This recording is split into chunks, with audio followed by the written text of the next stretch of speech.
Olá pessoal, saudações a todos. Quem está falando é Rodrigo Aguiar, médico cardiologista, e direto então das trincheiras, nós vamos fazer mais uma revisão para a prova anual dos residentes CBR agora com o assunto sobre reumatologia. Eu procurei falar sobre 14 tópicos, dando explicações rápidas, na medida do possível, e explicando 80-20 desses tópicos, né? Quais são os principais pontos que eu acho que podem vir a cair na prova. Tem que treinar duro, vamos lá, continuar, não tem dia fácil, para quando chegar na prova vocês mandarem bem. Vamos lá, começar. Primeira doença, osteoartrose ou osteoartrite. A doença articular mais comum do adulto. Existe uma redução assimétrica do espaço articular, uma esclerose óssea subcondral, osteofitose marginal e cistos subcondrais. Esses são os achados, as marcas registradas da osteoartrose ou osteoartrite. Ela é dita primária quando acontece em pacientes mais velhos, sem nenhum outro fator causal, e secundária, geralmente em pacientes mais jovens, e tem que pesquisar qual que é a causa dessa artrose. Geralmente tem alguma alteração pós-traumática, alguma alteração metabólica ou endocrinológica, alguma coisa que levou o paciente a desenvolver a artrose antes do tempo. As alterações elas são mais evidentes nas articulações dos membros inferiores, na área de carga, ok? Nas mãos também são comuns e compromete a região do escafoide, trapézio, trapezoide, a articulação trapézio metacarpal, né, que é quando tem a rizoartrose, e as interfalangianas, principalmente as distais. No exame físico, quando nós temos um aumento de volume na interfalangiana proximal, isso é chamado dos nódulos de Boucher. E quando esse aumento de volume acontece nas interfalangianas distais, às custas das alterações degenerativas, isso é chamado de nódulos de Aberdeen. Na doença mais avançada, nós podemos ter corpos livres intraarticulares e também pode haver osteocondromatose sinovial secundária, que é a formação de debris de cartilagem, e essas cartilagens podem ossificar, e isso daí vai causar diversos focos de cartilagem e de fragmentos ósseos de corpos livres ossificados dentro da articulação. Isso aí tem o nome de osteocondromatose sinovial secundária. Lembrar que existe a primária. E outra coisa, lembrar que isso cai na prova pra caramba. Então estudem também as osteocondromatoses, tá? Fica uma dica, um abre parênteses aqui, um fecha parênteses com relação a isso. Na ressonância magnética, a ressonância vai ver a complicação da osteoartrose, né? E também outra coisa, ela vai mostrar o estado da cartilagem. E aliás, isso aí é corrida do ouro, né? Existem várias técnicas diferentes para tentar identificar qual que é a cartilagem que está em risco para degenerar, enfim, um pouco de rocket science aí. Mas isso é uma coisa que é um highlight das técnicas de exame na ressonância para identificar lesão de cartilagem. Bom, uma variação importante da osteoartrose é a osteoartrite erosiva. A osteoartrite erosiva ela ocorre em mulheres pós-menopausa, tem um componente inflamatório significativo, principalmente nas articulações interfalangianas distais. Então, esse aqui é um exemplo de uma paciente com uma osteoartrite erosiva. Nós conseguimos ver a irregularidade, a redução dos espaços articulares das interfalangianas proximais e distais, mas é assimétrico, né? Compromete mais a interfalangiana proximal do segundo e quarto dedo e distal do quinto dedo. E a ressonância desse paciente, olha só quanta alteração inflamatória, né? Olha a irregularidade, o edema da medula subcondral, o derrame articular, as erosões intraarticulares aqui. E, aliás, falando de erosões intraarticulares, existe o aspecto da erosão de asa de gaivota, que é esse aspecto aqui, ó. Esse aspecto aqui, isso aqui é uma asa de gaivota, ok? Essa é a erosão em asa de gaivota. Isso aí é um clássico também, então é importante saber isso daí, estar preparado isso para a prova. O diagnóstico diferencial com a osteoartrite erosiva é a psoríase. Às vezes é difícil por imagem fazer esse diagnóstico e precisa dos dados laboratoriais, enfim, de toda a clínica para conseguir sair dessa sinuca de bico. No quadril, a principal, na osteoartrose, a redução do espaço articular é assimétrica, né? No quadril, a redução do espaço articular e a migração ela é principalmente superior da cabeça femoral, né? Então a parte que reduz da articulação coxofemoral é a região superior. No joelho, geralmente o compartimento femorotibial medial ele é mais reduzido Depois vem o femoropatelar e o femorotibial lateral. Esse aqui é a proporção, ou quais são os compartimentos mais comprometidos na região do joelho, né? Então, beleza. Finalizamos a nossa primeira doença, passando agora para a segunda doença, artrite reumatoide. A artrite reumatoide, ela vai ocorrer em mulheres, principalmente aí entre a quarta e sexta décadas de vida. A etiologia incerta é discutido a causa autoimune com uma infecção, alguma coisa para desencadear isso aí. Existem então as alterações inflamatórias que vão comprometer os diversos sistemas do corpo humano, inclusive o sistema musculoesquelético, e no sistema musculoesquelético a principal alteração inflamatória que nós vamos ter é a sinovite, ok? Então no início existe uma hiperemia periarticular, com edema de partes moles e osteopenia periarticular. Isso aqui é a primeira coisa que a gente vai ver no raio-x. E depois vão ocorrer as erosões marginais nas zonas nuas dos ossos que não são cobertos pela cartilagem.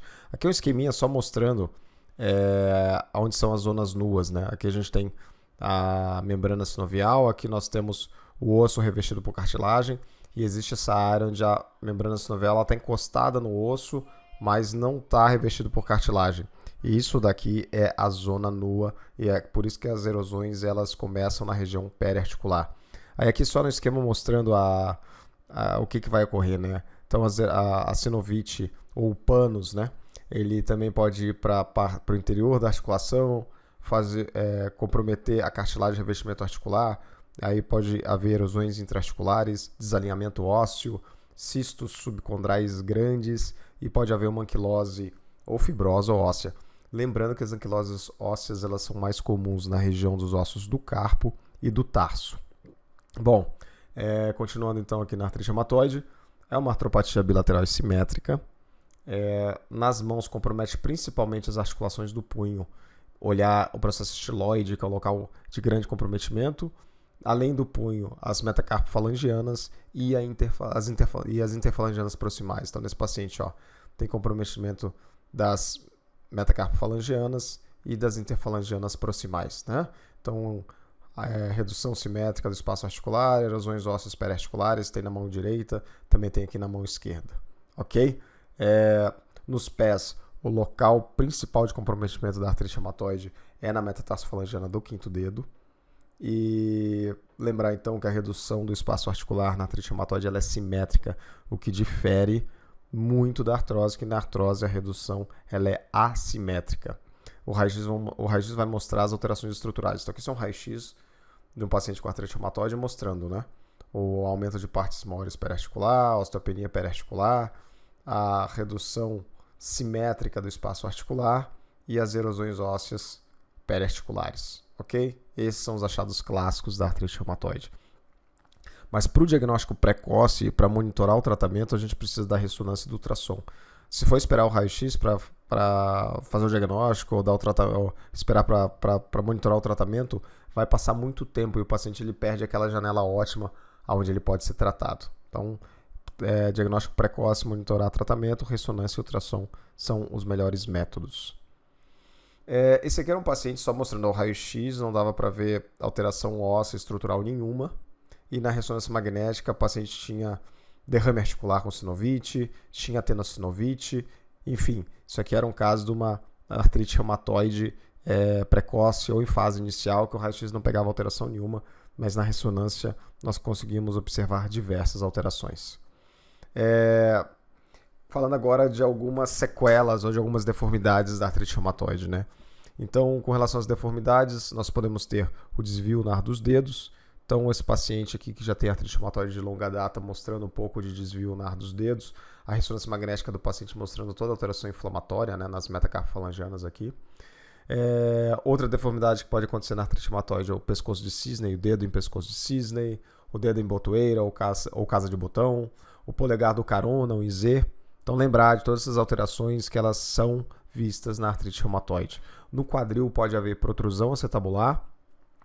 E na fase crônica da artrite reumatoide, nós podemos ter os corpúsculos de arroz, que são áreas de baixo sinal em T1 e T2, dentro de alguma bolsa, de alguma área que tenha líquido sinovial, de alguma articulação, que são depósitos de fibrina. E esses depósitos se comportam desse jeito no exame por imagem. Não é patognomônico da artrite reumatoide, pode acontecer também em infecções crônicas de baixa virulência, como tuberculose, e também na amiloidose.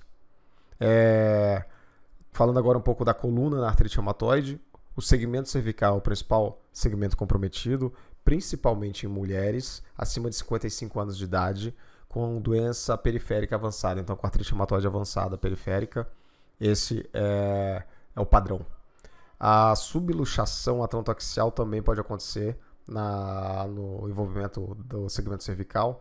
Lembrar que a distância entre o processo posterior, do processo anterior do atlas e o processo dontoide não pode ser maior que 3 milímetros, tá? Isso nos adultos. Na criança, até 5 milímetros, com raio-x em posição neutra. Se for maior do que isso, tem uma luxação atlantoaxial. Também pode haver lesões interapofisárias de C3 a C7, leva a uma instabilidade da coluna e aí faz essa coluna em escada, como a gente vê aqui nessa foto de um espécimen. Mas a complicação mais temida da artrite reumatoide na região cervical é a invaginação basilar do processo dontoide, que leva a uma compressão das estruturas nervosas aqui na transição da medula cervical com o tronco cefálico, ok? Então, beleza, fechamos a artrite reumatoide, agora vamos para a espondilite anquilosante. Então a gente saiu da doença inflamatória soropositiva, né, fator reumatoide positivo, agora nós vamos para as espondiloartropatias soronegativas, que são fator reumatoide negativo. A primeira delas, o modelo de lesão, o modelo de doença é a espondilite anquilosante. Ela vai comprometer principalmente homens brancos de 15 a 40 anos de idade. Esses pacientes, a maioria tem HLA B27 positivo. Compromete principalmente o esqueleto axial, mas o esqueleto periférico ainda pode acontecer o comprometimento em 35% dos casos, principalmente na região dos ombros e dos quadris. Pode existir uma limitação da mobilidade da coluna com alteração do alinhamento, por causa das alterações que nós vamos conversar daqui a pouco. A sacroileite desse paciente aqui ficou assim, ó. Vamos lá. Primeiro achado de imagem é a sacroileite. A sacroileite desse paciente, ela é bilateral e simétrica, muito parecido com a espondiloartropatia enteropática, ok? Às vezes é difícil fazer o diagnóstico só por imagem dessas duas doenças. No raio-x, o raio-x ele tem baixa sensibilidade, porque a anatomia da sacroiliacs também ela não ajuda, são articulações irregulares, obliquadas, então o raio-x tem baixa sensibilidade para pegar a sacroileite. Lembrar que os 2 terços inferiores das sacroiliacas, que a parte sinovial, são as porções mais comprometidas na espondilite anquilosante. E deixa eu só mostrar essa imagem aqui para vocês então, que nós temos a sacroiliaca de um lado, a sacroiliaca do outro. Olha a irregularidade, a esclerose óssea dos ilíacos bilateralmente. Isso aqui então tem uma sacroileite bilateral. Na ressonância magnética tem um pós-contraste mostrando toda a erosão óssea cortical com o edema da realce pelo contraste edema da medular óssea nas sacroiliacas e mais uma sinovite, né, com realce pelo meio de contraste no interior das sacroiliacas. Bom, dando sequência então, o primeiro sinal no raio-x da espondilite anquilosante é a perda da definição do osso subcondral. Junto com as erosões ósseas, isso aí pode levar a um aspecto de pseudo-alargamento articular, né? E parece no começo que a sacroiliaca está mais alargada, ela está maior que o normal, mas é porque as estruturas ósseas ali elas estão sendo destruídas. Então, na sequência, vai haver esclerose óssea e pode haver anquilose fibrosa ou óssea das sacroiliacas. Esse paciente aqui, por exemplo, né, mostrando a anquilose óssea das sacroiliacas, no raio-x a gente não consegue ver as articulações sacroiliacas. Na ressonância magnética não consegue ver também as articulações sacroiliacas, nem T1 sem saturação e nem T1 com saturação e com contraste. Ó. Então, anquilose óssea completa das sacroiliacas nesse paciente. A porção ilíaca, geralmente, ela é mais comprometida e ela é comprometida primeiro que a porção sacral nos pacientes com sacroileite, porque a cartilagem ilíaca ela é mais fina do que a sacral e ela também não é tão especializada assim. Enquanto a cartilagem sacral ela é cartilagem alina, a cartilagem da porção ilíaca ela é uma fibrocartilagem, então digamos assim, está um nível abaixo no grau de diferenciação. Então por isso que geralmente em qualquer sacroileite, menos as infecciosas, né, mas nas sacroilites inflamatórias, a porção ilíaca é comprometida primeiro que a porção sacral. A tomografia ela é muito útil na avaliação óssea das sacroiliites, mas não identifica o edema ósseo. Quem vai fazer isso é a toda poderosa ressonância magnética. Então, para avaliação da fase aguda, da fase inflamatória da doença, para ver se tem doença em atividade, a ressonância magnética é o método, porque nós temos que ver se existe alto sinal na medular óssea subcondral nas sequências sensíveis ao líquido, que é o estiro e o T2 com saturação de gordura, basicamente. Então, com essas sequências aqui, se tiver edema, a gente fecha o diagnóstico que tem uma alteração inflamatória aguda, uma doença em atividade, uma sacroiliite em atividade.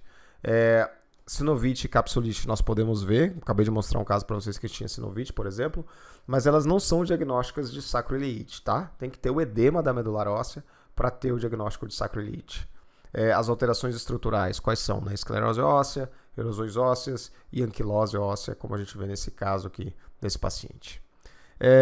Continuando então na espondilite anquilosante, falar um pouco das anormalidades da coluna. Então, a gente falou das sacroiliacas, agora vamos falar da coluna.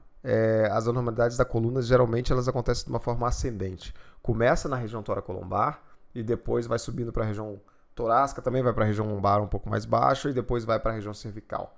Lembrar dos sindesmófitos. Os sindesmófitos, então, eles são... não é patognomônico de espondilite anquilosante, mas eles são muito característicos da espondilite anquilosante, que são as calcificações das fibras externas do ânulo fibroso. São calcificações delicadas, que eu vou mostrar para vocês no próximo slide. Existe também a lesão de Romanos, que é uma entesite nos ângulos vertebrais com esclerose óssea associada. Isso aqui é uma alteração vista no raio-x. Na ressonância magnética, a tradução da lesão de Romanos é a lesão descrita como cantos brilhantes ou shining corner sign. Aqui nós temos o paciente com essas alterações, né? Então nós temos aqui nos ângulos vertebrais baixa irregularidade, com baixo sinal em T1, alto sinal em T2 e realce pelo meio de contraste. Ó. Isso daqui é o shining corner sign ou cantos brilhantes, que é a lesão de Romanos também que a gente vai ver no raio-x. Com o remodelamento das vértebras, pode haver um aspecto de vértebra quadrada nos pacientes com espondilite anquilosante. Os sindesmófitos, quando eles juntam uma vértebra com outra, pode fazer um aspecto de coluna em bambu. Isso também é clássico. Isso aí, para pedir na prova, também é muito fácil. E a espondilite anquilosante também compromete as articulações interapofisárias e costovertebrais. Tá?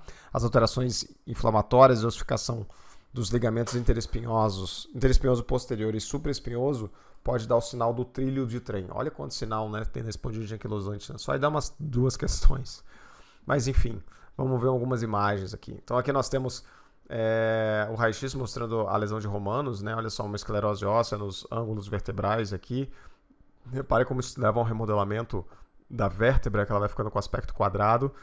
Olha aqui os sindesmófitos. São essas ossificações, então, delicadas, finas, entre os corpos vertebrais. Isso aqui, quando visto o raio-x no AP ou frontal, tem um aspecto de coluna em bambu. Olha aqui a alteração... ao sinal do trilho do trem, né? Aqui nós temos ossificação do ligamento interespinhoso e supraespinhoso. Também tem anquilose das interapofisárias e essas alterações juntas vão fazer esse aspecto de trilho de trem. Ok? Para terminar aqui a parte de espondilite anquilosante, falar sobre algumas lesões específicas. Nós temos as lesões de Anderson. Tem uma lesão de Anderson que é uma espondilodicite asséptica, tá? Que vai ocorrer na região dos espaços discais. Parece uma espondilodicite infecciosa, mas com irregularidade, com destruição dos platôs vertebrais, mas esses pacientes não têm alteração infecciosa, é tudo inflamatório asséptico. E a outra lesão de Anderson é essa fratura, é uma fratura por estresse através de um espaço discal móvel. Como nós temos a fusão pelos sindesmófitos de vários espaços discais, se tiver algum espaço discal móvel no meio disso aí, ou em cima ou embaixo, na verdade, ele vai ficar mais estressado, né? Porque as outras vértebras elas não conseguem se movimentar. E pode haver fratura nessa região, isso aí também é chamado de lesão de Anderson. Na região periférica, lembrar que no quadril nós vamos ter redução simétrica do espaço articular, protrusão acetabular e anquilose em flexão. Nos pés pode haver entasopatia plantar retrocalcaniana. Aqui é um exemplo do paciente que tinha espondilite anquilosante, mostrando sacroiliite aqui. E o paciente tinha uma entasopatia do processo coracoide junto da origem da cabeça curta do bíceps E o paciente também tinha uma alteração inflamatória, uma sinovite na região do tornozelo, ok? Então, com isso aí, nós fechamos a espondilite anquilosante. Nós podemos partir para a nossa próxima doença, que é a artrite psoriásica. Bom, a artrite psoriásica é uma doença cutânea inflamatória crônica. A artrite está associada em 10% dos casos, aparece geralmente após as lesões cutâneas e existe uma correlação entre a gravidade das lesões cutâneas e das alterações articulares.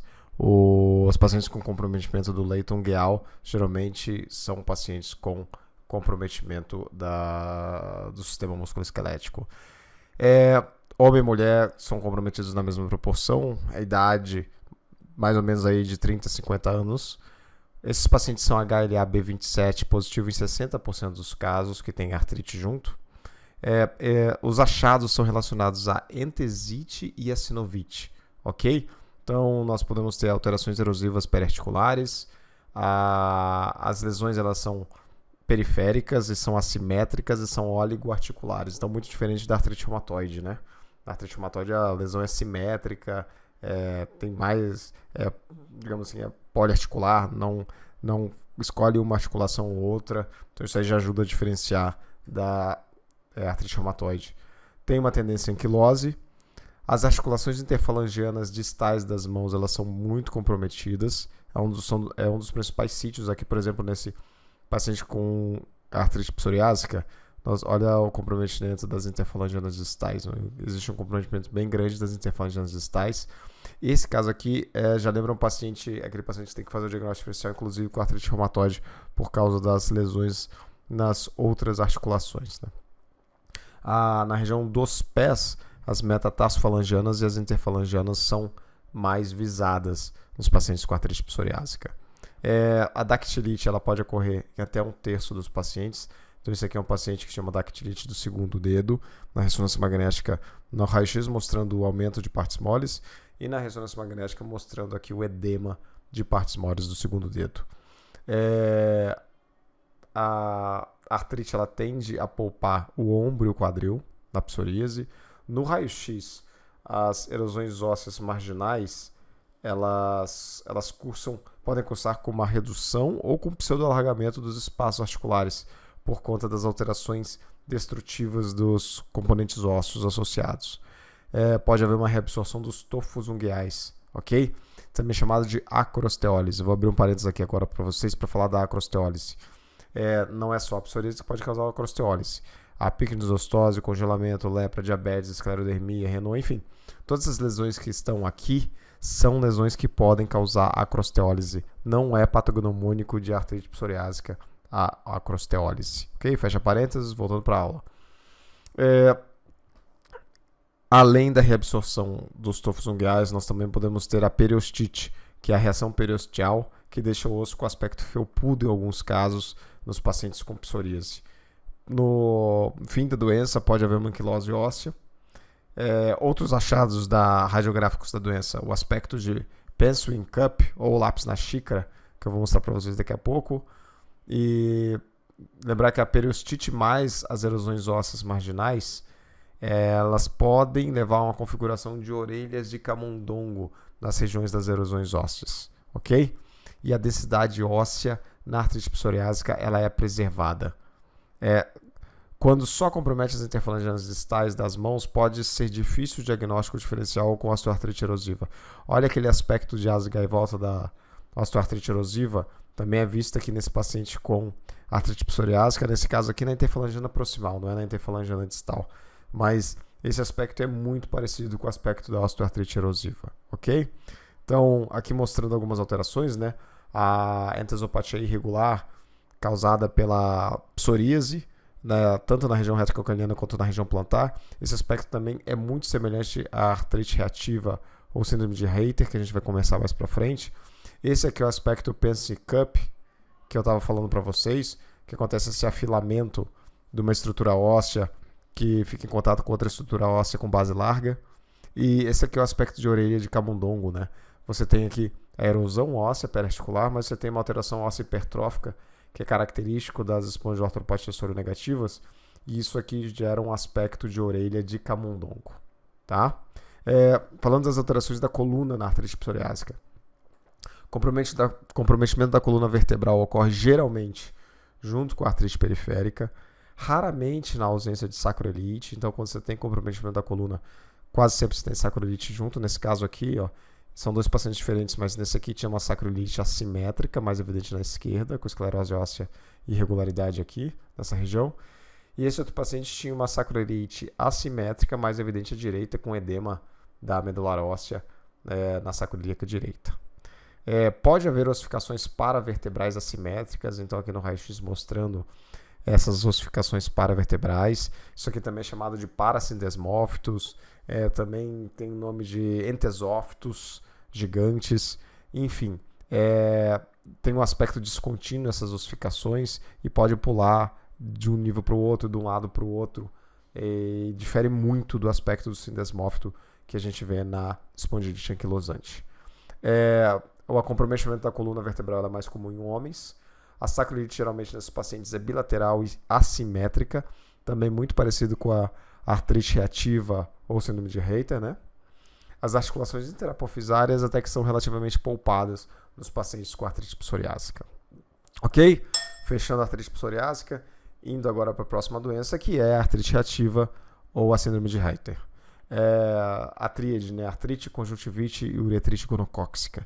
Essa é a tríade da artrite reativa. É a oligoartropatia mais frequente em jovens. Ok? Inflamação articular causada por uma infecção fora da articulação, ou foco urogenital ou foco intestinal. Existe uma predisposição genética, esses pacientes geralmente são HLA-B27 positivo.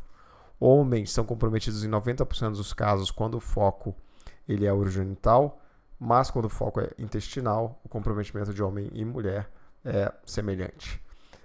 As manifestações articulares geralmente começam de 1 a 4 semanas após o episódio infeccioso. Eu estou falando tudo isso porque na prova uma forma de ter que diferenciar a artrite reativa da psoríase, por exemplo, ou de outra alteração é falar a história da artrite reativa, que ela é muito clássica, né? Então é importante a gente saber a história clínica da doença para a gente poder fazer o diagnóstico. Geralmente o episódio de artrite ele é autolimitado. Só que é o seguinte, em pacientes jovens com artrite rapidamente destrutiva, pensar, ao invés de artrite reativa, síndrome de Reiter, pensar em HIV. Então, quando tiver paciente jovem com uma artrite rapidamente destrutiva, claro, vai ver se tem infecção, uma artrite séptica, outras alterações, mas tem que pensar em HIV. Os achados de imagem da artrite reativa são semelhantes ao da psoríase. Eu não vou ficar repetindo tudo aqui, mas os achados são muito semelhantes. Aqui, por exemplo, nós temos uma sacroiliite, nesse caso aqui ela é até bilateral. Olha o pseudolargamento das sacroiliacas, né, que eu falei para vocês um pouco mais atrás na aula, com a destruição da cortical subcondral, parece que alarga as sacroiliacas, né? Aqui a gente tem um pouco de erosão óssea periarticular com uma reação osteopertrófica adjacente. No calcâneo aqui aquele aspecto irregular do esporão calcaniano. Na região retocalcaniana também, aqui também um aspecto mais irregular. Então é um aspecto muito parecido com a psoríase. Na artrite reativa, um aspecto que diferencia da psoríase é o seguinte: enquanto a psoríase tem predileção para membros superiores, a artrite reativa tem predileção para membros inferiores, ok? Então esse é um ponto para vocês ficarem atentos. Então, nos membros inferiores pode acontecer tenossinovite, na região do tornozelo, na região do pé. A entesite com componente erosivo pode estar associada a diversos locais, como estão aqui descritos. E pode haver espondilite e sacroiliite em 50% dos casos de paciente com artrite reativa. Ok? Fechamos então a artrite reativa, passando para a próxima doença, que é a espondiloartropatia enteropática. Bom, a espondiloartropatia enteropática, ela pode ser causada pela colite ulcerativa, Crohn, Whipple, doença celíaca, pacientes submetidos à cirurgia para obesidade mórbida. Mais comum em pacientes com colite ulcerativa e Crohn. Pode anteceder alterações do trato gastrointestinal. E tem 3 formas de se manifestar. Achados semelhantes à espondilite anquilosante. Esse é um aspecto que é bem clássico da espondiloartropatia enteropática. Por imagem, a gente não consegue diferenciar uma espondilite anquilosante de uma enteropática. Pode se manifestar como uma artrite transitória periférica ou como uma sacroiliite assintomática. Nesse caso aqui, o paciente tinha anquilose óssea das sacroiliacas. Repare aqui na lipossubstituição ao redor das sacroiliacas pela doença inflamatória crônica, né? Dos dois lados. Isso aqui é T1 mostrando essa parte mais branca, gordura. Isso aqui é o T1 com saturação de gordura, mostrando então a gordura saturada aqui em volta das articulações sacroiliacas. Bom, indo para a próxima doença, artrite idiopática juvenil. Bom, a artrite idiopática juvenil é um saco de gato. Tem várias subtipos, várias divisões que eu vou falar um pouco para vocês aqui. Bom, antigamente era chamada de artrite reumatoide juvenil. Compromete então crianças e adolescentes até 16 anos de idade.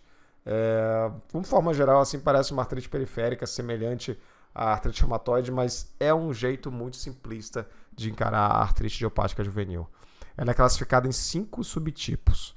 Nós temos o tipo pálcio articular, que compromete até 5 articulações, mais comum em meninas de 2 a 3 anos de idade. A poliarticular, que compromete então mais que 5 articulações. Tem 2 picos, também mais comum em meninas. E tem essa forma sistêmica. Então, esse terceiro tipo que eu estou falando para vocês, deixa eu apertar a campanha aqui. Guardem isso aqui. Forma sistêmica, também conhecida como doença de Still.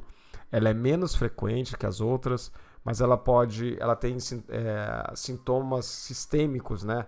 Ela pode comprometer ambos os sexos, geralmente em pacientes menor que 4 anos de idade. O paciente tem febre, tem rash cutâneo, tem hepatosplenomegalia, tem adenopatia.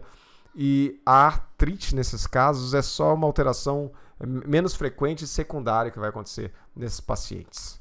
Principalmente na região dos joelhos, tornozelos, punhos e mãos. Bom, dando continuidade, isso aqui era só uma ressonância mostrando um pouco de sinovite aqui da articulação do joelho no paciente com artrite idiopática juvenil.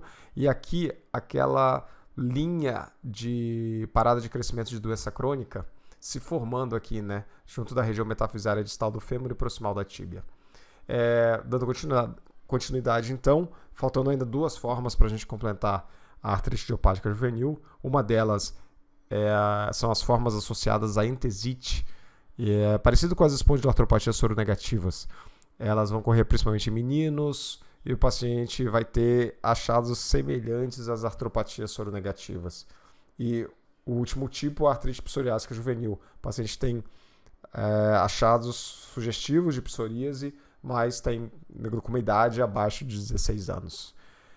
Quais são os achados radiográficos, né, que a gente vai ver nesses pacientes com artrite idiopática juvenil? Bom, nós podemos ter rarefação óssea periarticular, reação periosteal nos metacarpos e nos metatarsos, erosões ósseas e as lesões condrais elas são mais tardias nesses pacientes. Pode haver hipertrofia epifisária e maturação acelerada das estruturas ósseas por causa da hiperemia. Aqui, por exemplo, olha só o tamanho das epífises do rádio da una, olha o tamanho das estruturas dos ossos do carpo, eles estão até meio deformados. E isso aqui era um paciente com uma artrite idiopática juvenil. Pode haver uma entesite semelhante ao adulto, pode haver subluxação de C1, C2 e anquilose óssea na forma sistêmica. Aqui está mostrando um paciente que tinha sinovite na tibiotalar, bursite retrocalcaniana profunda, entasopatia com edema da medular óssea aqui na exceção do tendão de Aquiles no calcâneo, tinha mais uma grande sinovite na região do punho, enfim, mostrando o paciente aqui também com artrite idiopática juvenil. Bom, fechou essa doença, indo para a próxima. Agora vamos falar da espondiloartropatia juvenil. É quase como se fosse voltar aqui para um subtipo aqui das formas associadas à entesite, né, na artrite idiopática juvenil. Só que esses pacientes aqui, então, eles vão ter a doença das sacroiliacas ou da coluna vertebral. Então, também, início antes dos 16 anos de idade, existem as formas clássica e indiferenciada. A maioria desses pacientes são formas indiferenciadas, que depois evoluem para algum dos tipos conhecidos. A apresentação inicial pode ser similar à artrite crônica juvenil, artrite idiopática juvenil, com os achados periféricos, e só clareia o diagnóstico depois com o aparecimento da sacroiliite. A artrite e a entesite são mais comuns do que nos adultos, nesses pacientes, né? E geralmente compromete os membros inferiores também, podendo levar a anquilose das estruturas de articulações nos membros inferiores.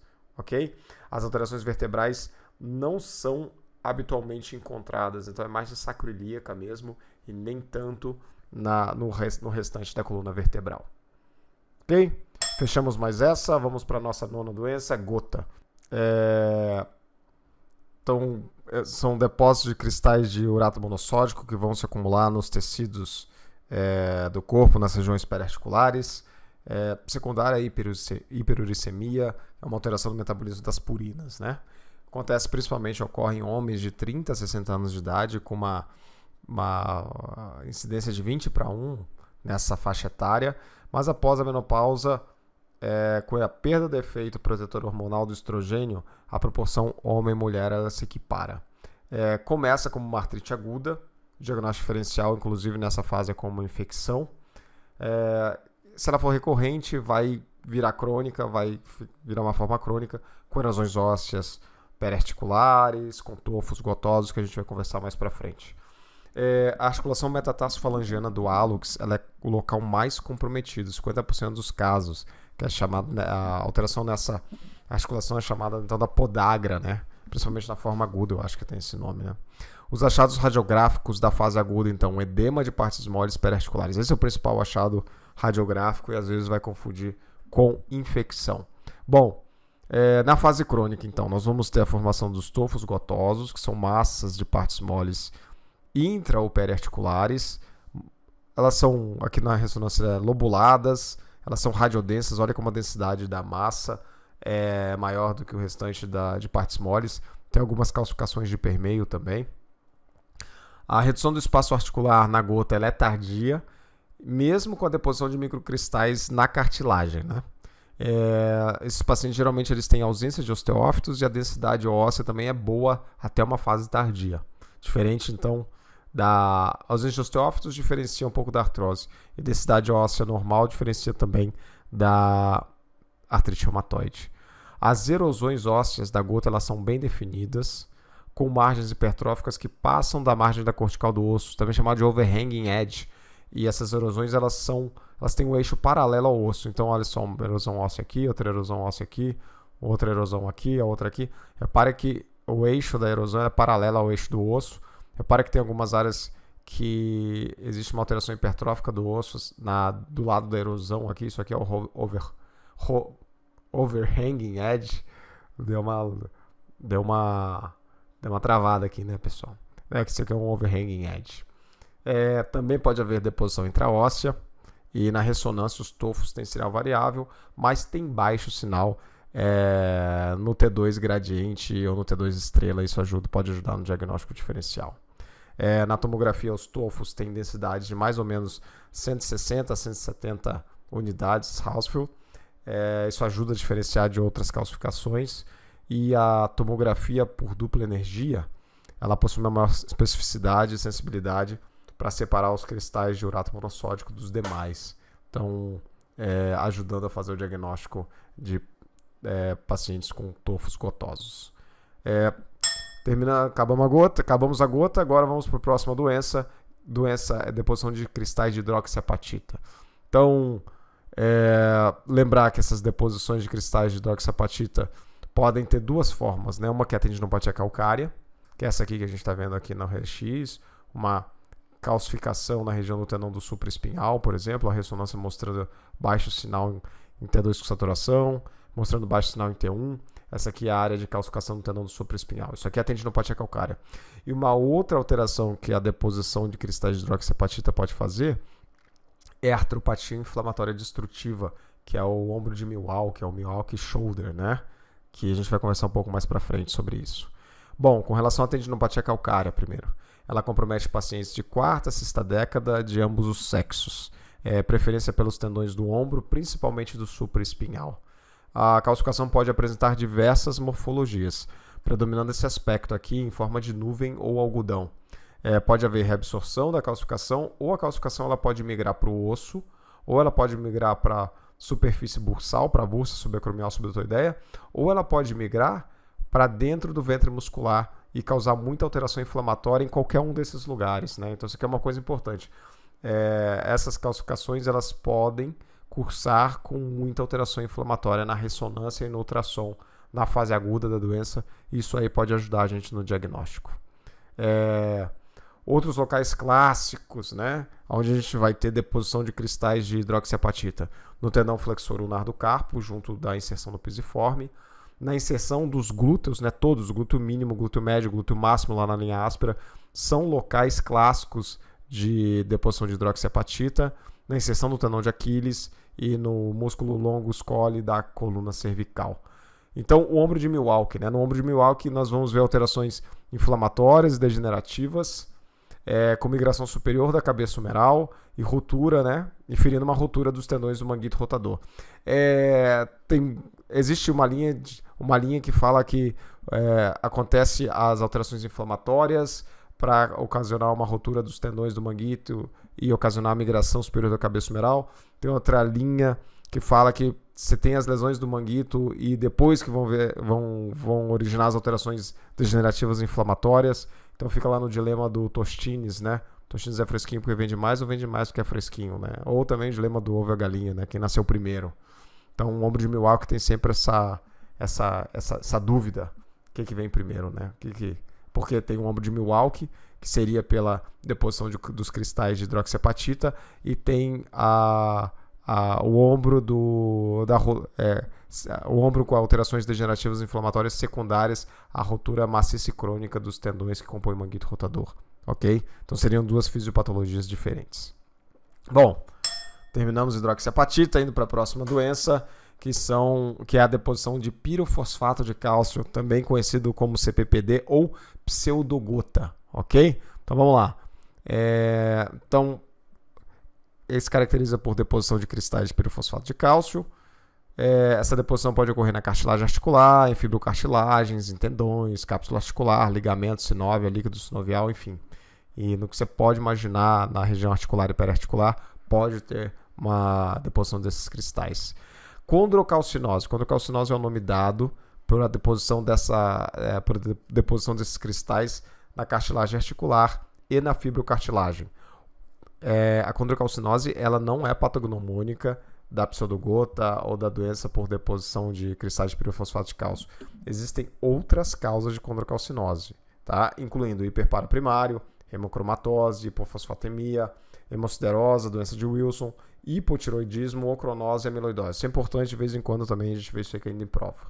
Aqui só mostrando, né? Olha a condrocalcinose aqui na região do joelho, na região da cartilagem de revestimento articular e na região também dos meniscos. Aqui na fibrocartilagem triangular a gente vê uma grande área de condrocalcinose. Essas são as duas principais regiões que a gente vai ver condrocalcinose, na região do joelho e do punho. Então, se tiver que escolher um local para identificar doença de pirofosfato de cálcio, primeiro é o joelho, fazer o raio-x do joelho, mas o outro também é fazer um raio-x do punho. Esses são os dois principais locais. Aqui também tem calcificação das cápsula ligamentar aqui nas metacarpofalangianas do segundo e terceiro dedos, tá? A doença de pirofosfato de cálcio, ela pode ser assintomática, ela pode ser uma doença pseudoartrítica que simula artrose, que é o mais comum. Ela pode ter um aspecto que simula a gota, que é a pseudogota, que daí que tem esse nome, né, pseudogota. E sendo que esse último aspecto, né, é a marca registrada da doença, né? Pode fazer aquela alteração inflamatória aguda que a gota faz, recorrente, enfim. E por isso que também é conhecido por esse nome. Mas o mais comum é a forma pseudoartrítica que simula artrose, que acontece em 50% a 60% dos pacientes. Tem a forma rapidamente destrutiva que simula a artropatia neuropática, né? Também tem essa forma aí, que essa é mais rara. Outra forma que tem a pseudo-reumatoide, que simula a artrite reumatoide, que também é rara. A artropatia típica da CPPD tem achados semelhantes à da artrose, então, que eu acabei de falar para vocês. Nos joelhos, os compartimentos femorotibial medial e femoropatelar são os mais comprometidos. Se o compartimento articular femoropatelar tiver uma artrose isolada, então aumenta mais as chances ainda da gente estar vendo um caso de doença por deposição de pirofosfato de cálcio, ok? E também tem nos casos onde só o compartimento lateral está comprometido, isso também tem que levantar a lebre que, opa, será que isso não pode ser um CPPD? Ok? No punho e na mão. articulação radiocarpal entre o escafoide e o trapézio, carpo metacarpal do polegar, enfim. As metacarfalangianas do segundo e terceiro dedos são locais de comprometimento da doença de pirofosfato de cálcio. Lembrar da síndrome da Crowell-Dance Syndrome, né? Que é a deposição de cristais ou de pirofosfato de cálcio ou de hidroxiapatita ao redor do processo odontoide, ok? Então, essa é um sinal, uma doença, né, que a gente pode encontrar relacionada às deposições de cristais de pirofosfato de cálcio ou hidroxiapatita. Aqui nesse raio-x, só mostrando aqui uma paciente com CPPD, com uma alteração muito destrutiva aqui na região do punho, lembrando esse modelo ou essa forma de apresentação pseudo-reumatoide, né? Muita alteração inflamatória, sinovite, destruição das estruturas ósseas, o raio-x e a ressonância magnética aqui mostrando as áreas de calcificação, de condrocalcinose, né? E de calcificação de partes moles da CPPD. Bom, finalizamos o CPPD, partindo para a próxima doença, lúpus eritematoso sistêmico. Então é o grande simulador, né? Simula várias doenças, acontece geralmente em mulheres de 20 a 40 anos de idade, é caracterizada por uma poliartropatia discreta, não erosiva, simétrica e reversível, né? Aí, dito isso é que é o problema. Dito isso, podem haver deformidades articulares em 10% dos pacientes por duas formas. Por uma artrite semelhante à artrite reumatoide ou pela artropatia de Charcot, que inicialmente foi descrita em pacientes com febre reumática, mas também ela acontece então nesses pacientes com lúpus eritematoso sistêmico. Então, a artropatia de Charcot é uma artropatia deformante, não erosiva, com desvio unar das metatarsofalangianas, com hiperflexão ou extensão das interfalangianas proximais e distais com atrofia muscular associada. Enfim, uma imagem vale mais que 1000 palavras, né? Na artropatia de Charcot, você tem essa osteopenia difusa, você tem desvio das luxação, subluxação das articulações, hiperflexão ou extensão dos dedos, atrofia muscular associada. Então, esse é um aspecto que não é muito frequente, mas pode estar associado ao lúpus eritematoso sistêmico. Também pode ocorrer nos pés, né? E esses pacientes, assim, muito desses desvios, dessas deformidades, ocorrem pela frouxidão ligamentar. Reparem que na artropatia de Charcot não tem erosão óssea, né? Você tem várias deformidades, mas não tem erosão óssea, diferente do aspecto semelhante à artrite reumatoide. A ressonância magnética ela pode mostrar o derrame articular, sinovite, tenossinovite, e pode mostrar também uma das principais complicações osteomusculares do lúpus eritematoso sistêmico, que é a necrose vascular. A necrose vascular dá para ver no raio-x também, mas aqui é uma ressonância magnética mostrando uma necrose vascular da cabeça femoral. Isso aqui é uma necrose vascular dos côndilos femorais, ok? Então, provavelmente são lesões relacionadas à corticoterapia. A cabeça femoral é mais frequente comprometida, depois nós temos a cabeça humeral e depois os côndilos femorais, nessa ordem de frequência.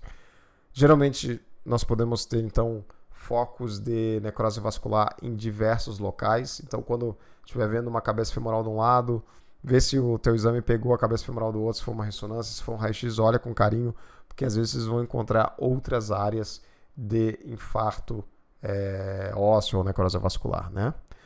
Também pode acontecer fraturas por insuficiência devido ao baixo condicionamento do paciente e à osteoporose. E aumenta o risco também de infecção nesses pacientes com lúpus eritematoso sistêmico. Ok? Vamos agora para a 13ª doença. Falar um pouco da dermatomiosite e polimiosite, né? Então, é uma miosite inflamatória não supurativa, preferência por mulheres de todas as idades, fraqueza muscular proximal e simétrica e progressiva. Pode haver calcificações musculares e na pele de aspecto variado. Esse paciente aqui tinha calcificações aqui junto da musculatura peitoral, junto de partes moles aqui, posterior ao tecido retromamário dos dois lados. Esse outro paciente tinha uma calcificação mais rendilhada na tela subcutânea, uma criança, mostrando essa calcificação rendilhada. Então, a artralgia e a artrite pode acontecer de 20% a 65% desses pacientes. No começo, a artrite é simétrica e não deformante. Pode evoluir para contraturas e osteoporose. Nos casos crônicos, em crianças, de 20% a 25% podem mostrar calcificações. Como esse caso aqui que eu mostrei para vocês, com essas calcificações aqui na região da pele. A ressonância inespecífica, a gente vai encontrar edema e líquido no tecido celular subcutâneo e na musculatura, podendo haver calcificações e atrofia muscular. Esse caso aqui é um paciente que tinha uma dermatopolimiosite, mostrando aqui os focos de edema da musculatura aqui no ilipsoas, na musculatura paravertebral, né? Mas totalmente inespecífico.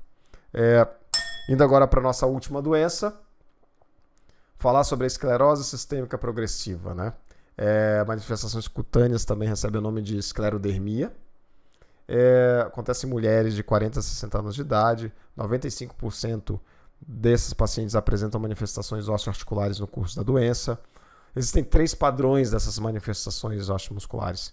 Tem o padrão similar à artrite reumatoide, o padrão similar à alteração degenerativa e o padrão fibrótico, que é caracterizado por osteoporose, redução dos espaços articulares, deformidade e inflexão dos dedos e afilamento do tecido celular subcutâneo, né? Então, esse aqui é o aspecto, digamos assim, clássico, ou que vai diferenciar dos outros aspectos e é onde a gente vai fazer o diagnóstico por imagem mais assertivo, né? Esses pacientes, então, eles vão ter calcificações de partes moles, então aqui nós estamos vendo, né, calcificação no tendão de Aquiles, também tem calcificação aqui na região, aqui é o ligamento longitudinal curto, se eu não me engano, porque está sobreposto aqui as estruturas ósseas. Aqui tem outras áreas de calcificação também próximos, então, da base do primeiro metacarpo. Pode haver também a acrosteólise, olha a acrosteólise de novo aí, gente, né? A reabsorção óssea também pode ser vista em outros locais, além dos tofos ungueais. Pode haver subluxações articulares e fraturas das falanges. O patognomônico, que é descrito para esclerose sistêmica progressiva, é a sobreposição de acrosteólise com calcinose ou com calcificação de tecidos moles associados, ok? Também nesse paciente está relatado uma maior incidência de síndrome do túnel do carpo. Bom, então, ufa, né? Depois dessa, chega, falamos aí sobre 14 doenças reumatológicas, que eu acho que são doenças que têm uma maior chance de estarem na prova. E é isso aí. Um grande abraço a todos, ótimos estudos e até a próxima.